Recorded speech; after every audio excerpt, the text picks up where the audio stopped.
The locomotive rolled out of the Denver yards at 6:47 a.m. with nobody at the controls. No engineer, no fireman, no brakeman. Just 1,000 tons of steam-powered iron accelerating down the main line toward Nebraska, passing through towns and crossing highways with nothing but momentum and gravity dictating its path. For the next 87 miles, railway dispatchers watched helplessly as the runaway locomotive traveled faster than telegraph messages could warn the communities in its path. It started with a mechanical failure so mundane that it barely warranted mention in the yard supervisor's morning report. A freight locomotive being moved from one track to another experienced a brake malfunction. The engineer and fireman dismounted to inspect the brake rigging, standard procedure when something didn't feel right. They left the locomotive idling, also standard procedure, as shutting down and restarting a steam engine took time and fuel. What wasn't standard was the throttle setting. Later investigation would determine that a worn friction washer in the throttle linkage had failed, allowing the throttle to creep open incrementally. The locomotive began moving while the crew was underneath checking the brakes. By the time the engineer realized what was happening and tried to climb back aboard, the locomotive had accelerated beyond the point where mounting was safe. He ran alongside for maybe 50 yards, reaching for the handrails, but physics doesn't negotiate. A man can sprint at perhaps 15 miles per hour for a short distance. The locomotive was already doing 20 and accelerating. He let go, watched it pull away, ran toward the yardmaster's office, shouting for someone to get on the telegraph. The locomotive was a 280 consolidation type, one of the most common freight engines of the era. It weighed approximately 180,000 pounds without tender. The firebox was hot, the boiler was pressurized, and the throttle was open. Nothing about the physical laws governing its motion determined whether anyone was aboard to control it. It would continue moving until friction, gravity, or obstruction stopped it. The main line out of Denver ran generally northeast through relatively flat terrain for the first 50 miles, then descended into the South Platte River Valley. A runaway locomotive on that route would accelerate as it descended, potentially reaching speeds exceeding 60 miles per hour. The first community in the locomotive's path was Henderson, 12 miles from Denver. The station agent received the telegraph warning with approximately 8 minutes to act. He ran out to the main line with a red flag and a detonator, a small explosive charge designed to create a loud report when a train ran over it, alerting the crew to danger ahead. He placed the detonator on the rail and stood back, waving the flag.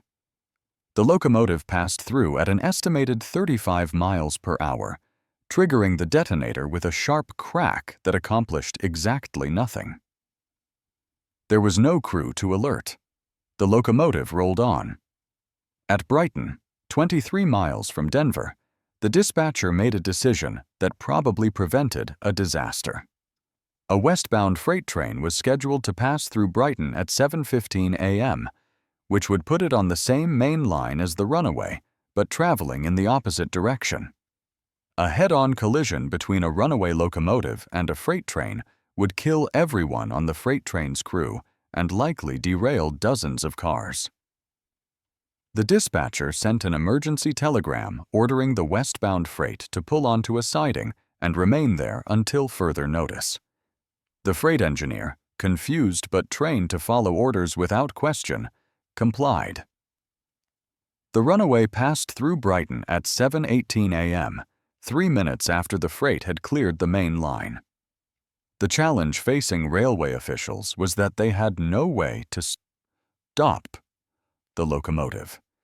Standard practice for stopping runaways involved having a fast locomotive chase it from behind and couple onto it, but getting a chase engine ready, staffed, and up to speed would take at least 30 minutes.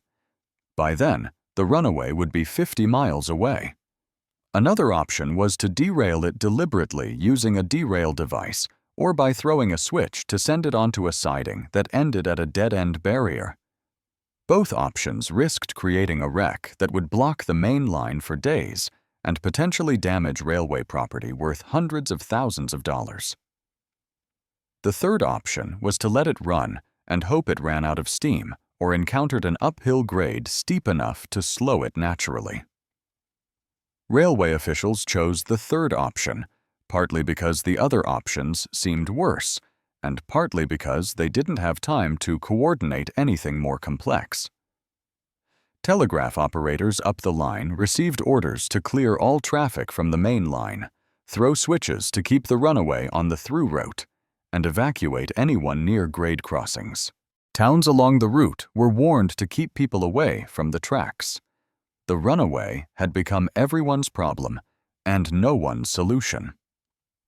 At Fort Morgan, 61 miles from Denver, a railway mechanic proposed climbing aboard the locomotive while it was moving. The idea was insane and desperate in equal measure.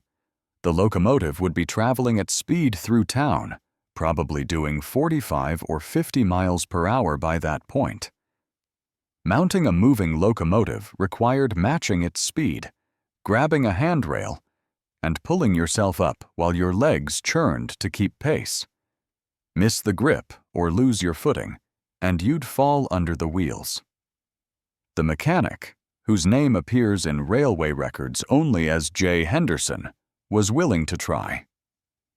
The attempt took place at the Fort Morgan Water Tower, where the track ran straight and level for a quarter mile.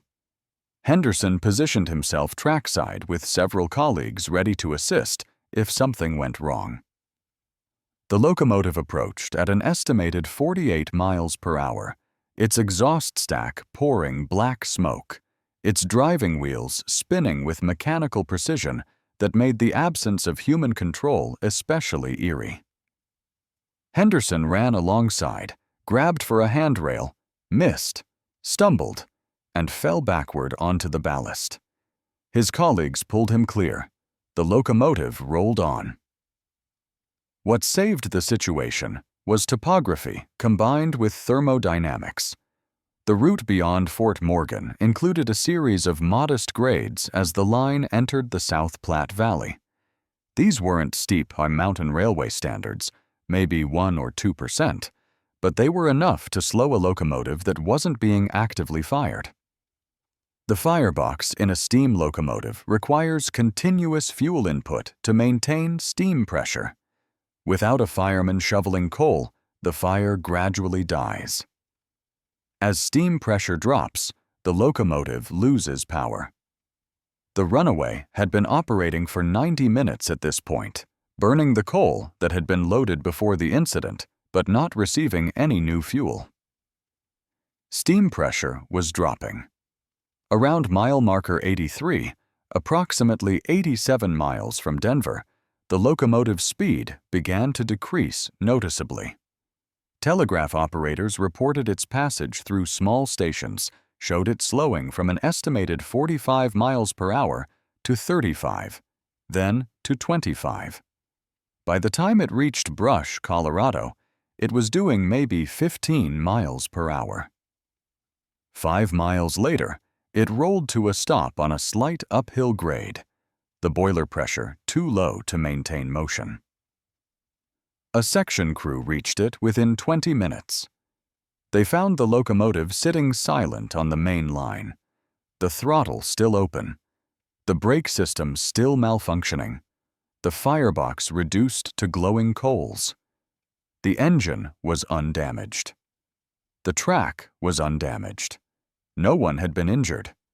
The Runaway had traveled 87 miles through multiple towns and across dozens of grade crossings without hitting anything or anyone.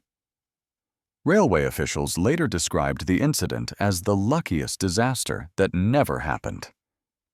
The investigation that followed focused on the throttle linkage failure. The worn friction washer that allowed the throttle to creep open was a maintenance issue, something that should have been caught during routine inspection, but hadn't been. The railway implemented new inspection protocols requiring more frequent checking of throttle mechanisms. They also revised procedures for leaving locomotives unattended, requiring that throttles be positively closed and brakes be set regardless of how briefly a crew expected to be away from the cab. The broader lesson was harder to quantify. The Runaway had exposed how dependent railway safety was on human presence and how few backup systems existed when that presence was absent.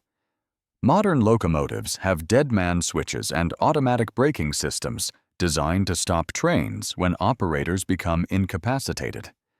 In 1925, such systems didn't exist. The Runaway stopped because it ran out of steam on a grade, not because any safety mechanism activated. The fact that no one died and no property was damaged beyond a worn friction washer was luck, not design. The locomotive returned to service after repairs. Railway records show it operating for another 18 years before being scrapped in 1943. Nothing about its mechanical performance after the incident suggested the Runaway had caused any lasting damage. It was just a machine that had operated without human supervision for 87 miles and happened to stop in a place where stopping didn't cause a catastrophe.